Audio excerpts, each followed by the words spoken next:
We are still social animals. So in the end, it comes down to just talking, exchanging ideas, the typical water cooler exchange. But of course, if you want to do this globally, you have to find other forms.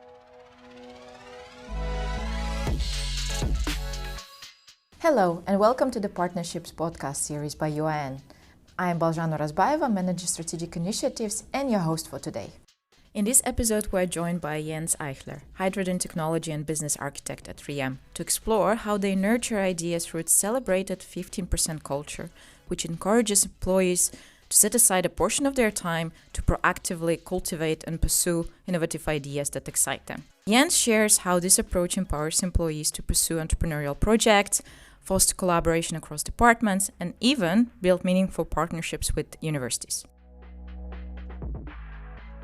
Today, I have the pleasure of speaking with Jens Eichler as we explore how 3M's 15% culture empowers employees to pursue entrepreneurial ideas and how this can even translate into impactful collaboration, both internally and externally, for example, with universities or other companies. Jens is Hydrogen Technology and Business Architect at 3M, and he works at the intersections of emerging industry, sustainability, and innovation, and he plays a very key role in shaping 3M's strategy for the hydrogen economy. So he collaborates a lot across divisions, also with external partners to accelerate technological advancement. Jens also happened to be a very passionate advocate for 3M's celebrated 15% culture. So I'm very happy that you're here with us today, because we would very much love to learn more about it, especially how it helps to nurture the culture of innovation and collaboration. So thanks so much, Jens, for joining us. Yeah, thanks for the invitation and thanks for the chance to talk about one of my passions, which is 15% culture.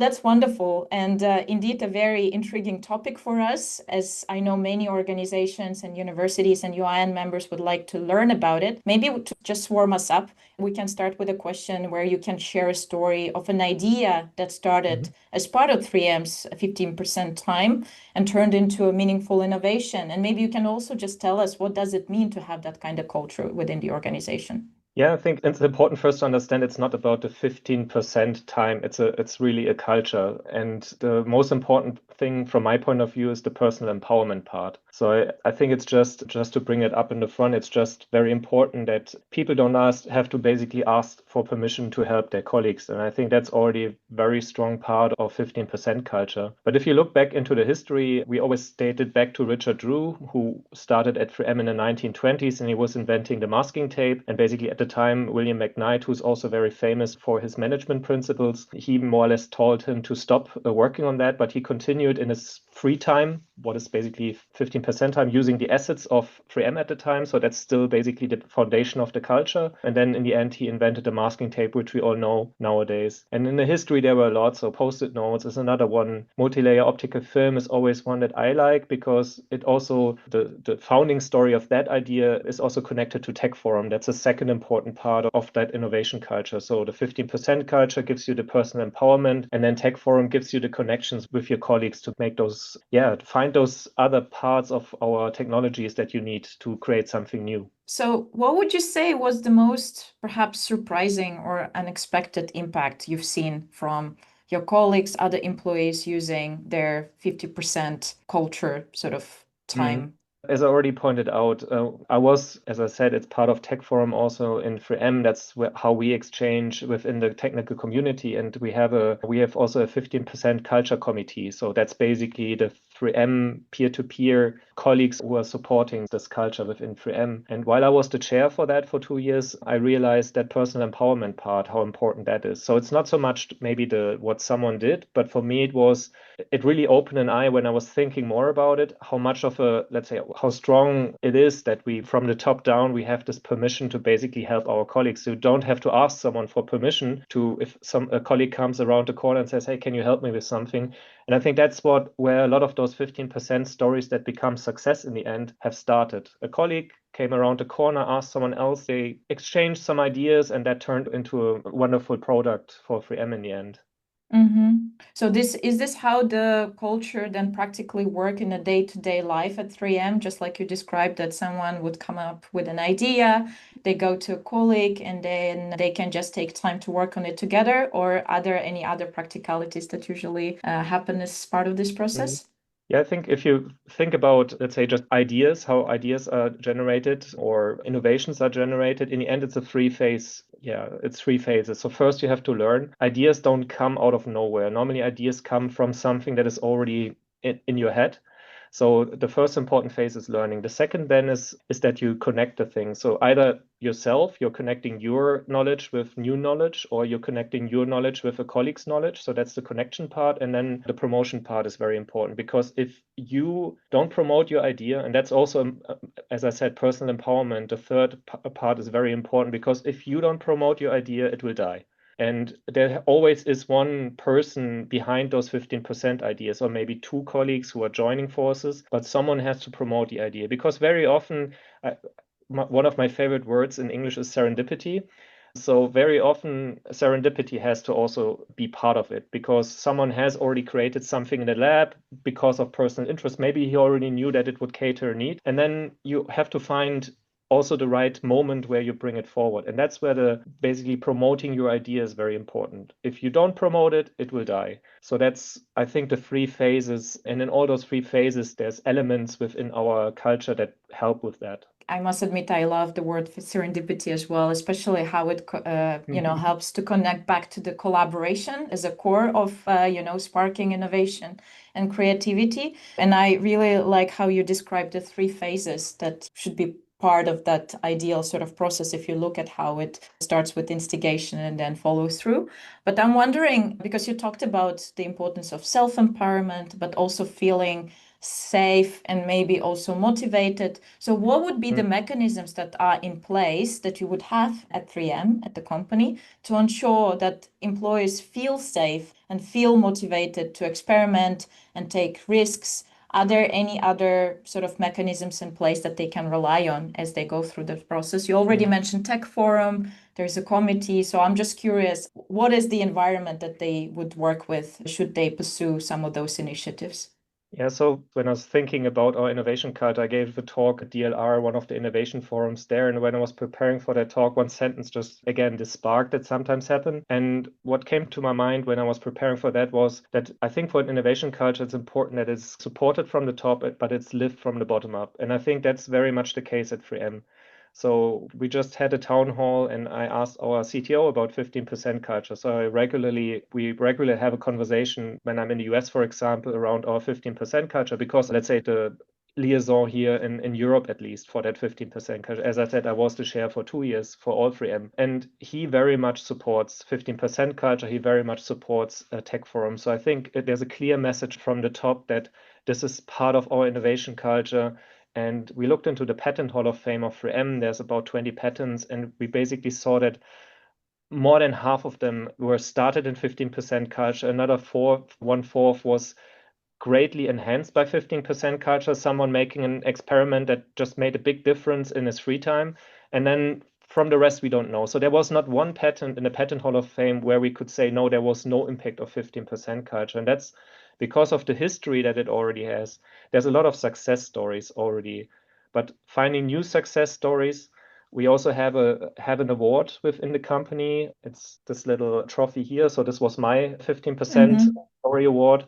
So every year we are celebrating normally around 4 stories that people bring up. It's about the story. It's not so much about how impactful it was. It was more, what is the story behind that 15%? And so we are collecting those stories every year. And so it helps also to build awareness and give people the safe environment that they can always rely back to say, yes, this is part of our culture. And then just one last thing, of course, we have a dual ladder system. So there's the management and there's the technical career path. And those who are higher up on the technical career path, they are also playing a very important role, because they're in the end the champions behind a lot of those ideas. They are helping also sometimes they have a little bit budget, so they can also help with some seed funding, for example. And then once it goes to a certain degree, we also have funding opportunities within the company that can then help support creating your idea and bringing it to the next level.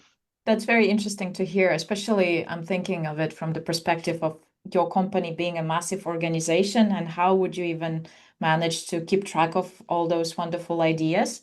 So now I'm thinking about some synergies and similarities, perhaps, and complementarities that we may be faced with as we're dealing with such a great variety of ideas. Are there any support structures, mechanism that you would say will help connect people with similar initiatives or complementary skills internally? I think I can imagine it's easier to do when you're in one department, but what if you are coming from different units?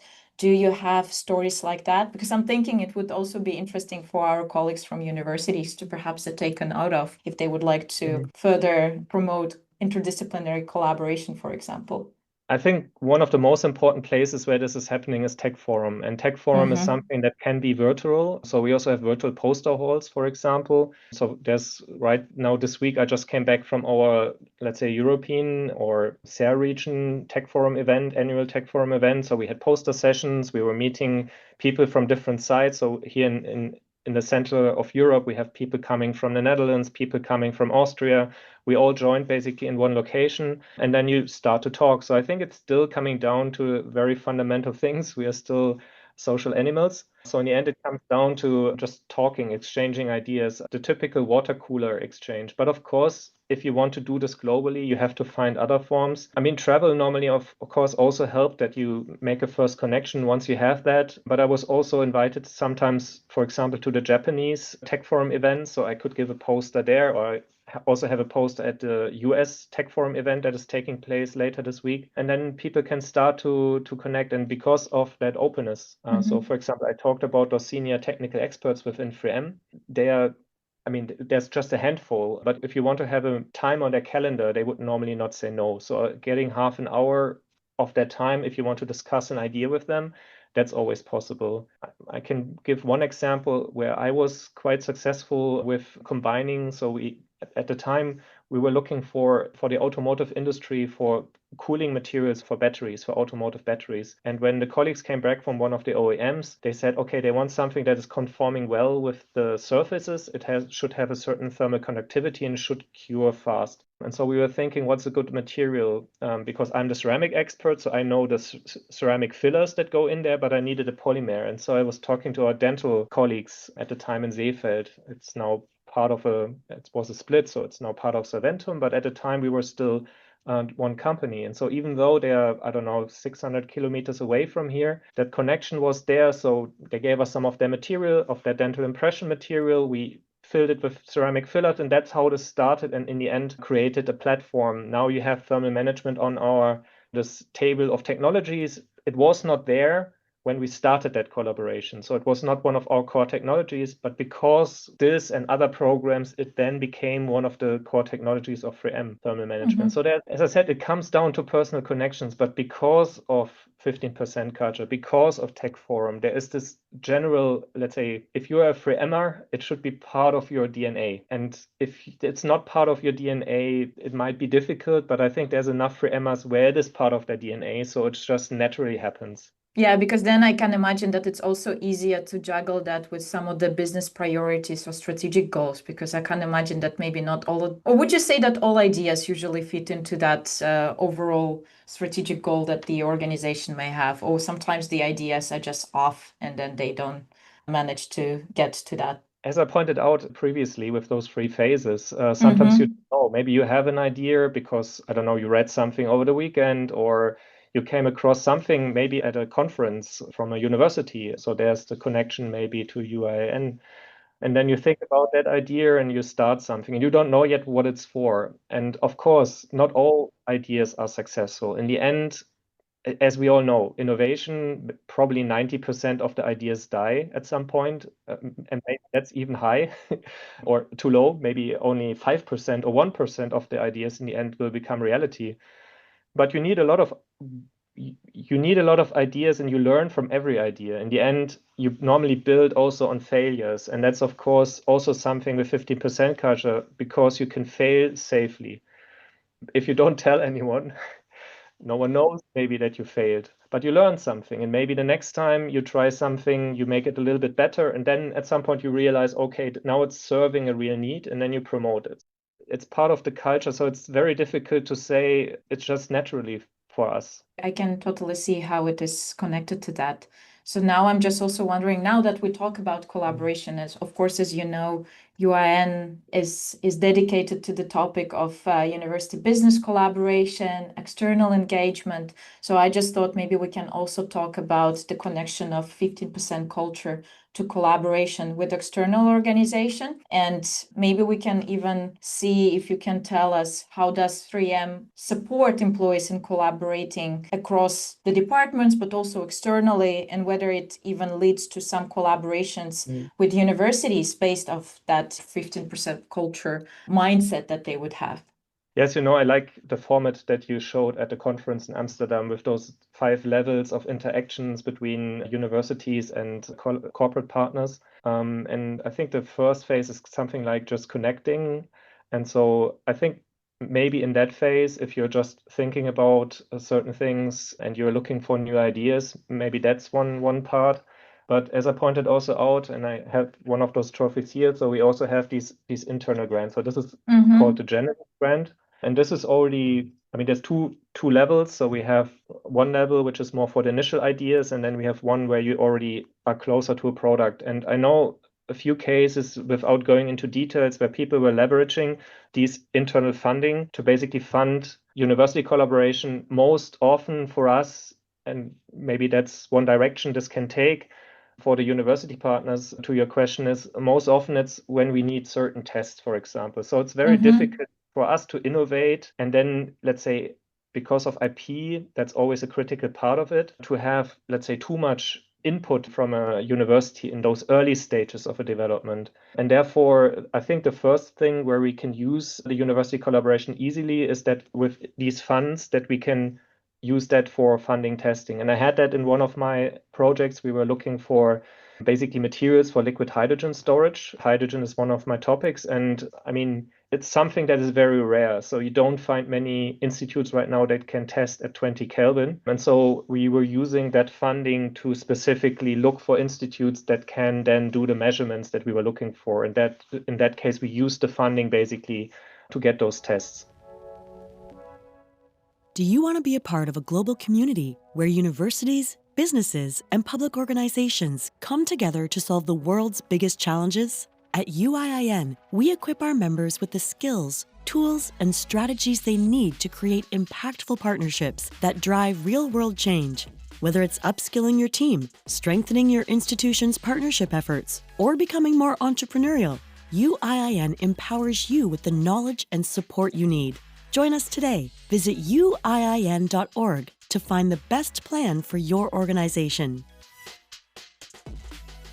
I like also that you referenced our stairway model, because indeed the way you describe it, if we look at how the partnership is growing in maturity, you start somewhere when you just have a one-off sort of collaboration, when you try to test the collaboration itself. And it sounds like a very interesting example of how you then may try to forge those collaboration when you are also testing your idea. So that's maybe a note for our university colleagues here, that sometimes it's just easy to start small, especially if a business partner coming to you with a very concrete testing idea. What factors can make a university a good partner for you in this kind of innovative testing endeavors, for these kinds of initiatives? Do you have any learnings there? Normally there's, especially in areas where, let's say, we are also maybe still new to that industry. 3M has a long history already with hydrogen, but there are specific areas, liquid hydrogen storage, for example, where maybe we just need help. And I know it's always this difficult part in the end when it comes to intellectual property. So if it's in a very early stage of what we are doing and we are still developing our own IP, then I think we want to have a clear, let's say, the two sides clearly articulated who is doing what. And of course, we then don't want to get interference in our core competency. So if we are, for example, working on a new adhesive for liquid hydrogen storage, we just want the information for the testing. We don't want to have the input at that stage to say like, oh, but would be an even better adhesive. So it's a little bit depending on the phase. I think later on it could be maybe different when you already have certain IP filed. So I think it's important to understand also what phase this is in. I also like to use, in my previous role, I was part of an acquisition by 3M, and before I was the lab manager at that acquisition, and we used a lot of master's thesis basically to look into these new ideas and use the university partnership in a very early phase to set some foundation. And since it was at a very early stage, it was also not yet so much about who owns the IP. It was more about just creating first insights. And very often we were providing the material and coming again down to, and the university was providing the testing capabilities. So that situation, I think, is normally, I think, probably the best for us, that we provide the material. 3M is very much a materials company, and we find someone who is basically doing the testing to help us develop an even better material. Then I think let's say the two sides, the competencies are very clearly articulated, and there's no challenge afterwards to say who is owning what when it comes to IP. I totally agree. I think clearing out those expectations and agreeing on the core capabilities of both is quite important. So I am wondering, how does 3M help employees navigate these intricacies, those challenges sometimes of working with external partners, such as academic institutions, for example, because you already mentioned yourself that, IP could be challenging. I can imagine also that timelines may be different, maybe different priorities are in place. How does company support employees when they like to work with universities on those kinds of either testing initiatives or maybe the early stage developments? Yeah, I mean, coming back to that dual ladder system, also, of course, there's a intent in some way. So it's part of a program. So there's a team behind it. There's also, of course, decision makers on the management side who will be involved in that. A CDA will probably be signed between both parties to make sure that this site is covered. Also, maybe if we share material for testing, that it's shared under CDA. That's always also an important aspect. And then, of course, we have, like myself, for example, the more senior technical experts who have already some experience and then can help the younger colleagues to navigate that. As I said, I have, 20 years of experience collaborating with universities in various ways, public funded projects, just bilateral collaborations.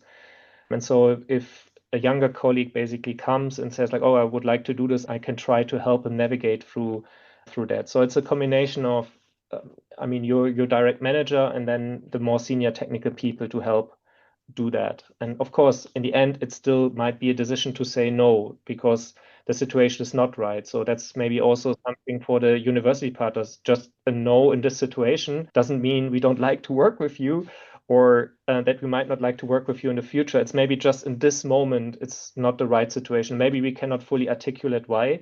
So your point, like, how should the universities and maybe see that or react to that? I mean, normally it's not bad will. Very often it's just the wrong situation, maybe. And then maybe it will just take time and we can re-engage on that, or maybe it will not happen, but it doesn't mean that we don't appreciate the capabilities of the university. It might just be the wrong situation to bring those two parties together at that moment. I hear you, especially, we talked a lot about culture today, and I hear also how the culture of collaboration is just generally also embedded in that overall culture of innovation, whether you are working internally, whether you are looking for external partners as well. So I think it's very helpful to hear how it happens on a practical level indeed. So speaking of a practical level and looking at the time, I'm thinking maybe it would be nice to also spread a few words of wisdom from your experience and just talk about what do you think, especially for professionals within universities or other companies looking to strengthen collaborations and this culture and engagement. What do you think would be the biggest takeaway from your 3M's experience? I know it's a big question, but maybe there are a few notes that you would usually share. Yeah, I think in the end, it's always the openness and always imagining, or maybe that's not the wrong word, a good intent or expecting that the opposing party has a good intention. As I pointed out, sometimes it will just not work out, but there's always this saying in German, you might see each other again. in life, let's assume a good intention from both sides first. And I think that's important. But of course, both parties have their own goals and their own objectives. And I think you should just be open about that and then realize at an early stage if you can come together or not. And if you don't come together, that's fine. It's not, as I said, it's not that you should be felt as a bad response. It's just that maybe in that situation. So yeah, fail fast and fail safe also with those collaborations. Better to stop in an early stage when you see it doesn't come together, but then out of 10, maybe 1 or 2 in the end will be successful. Not all of them will be successful, of course.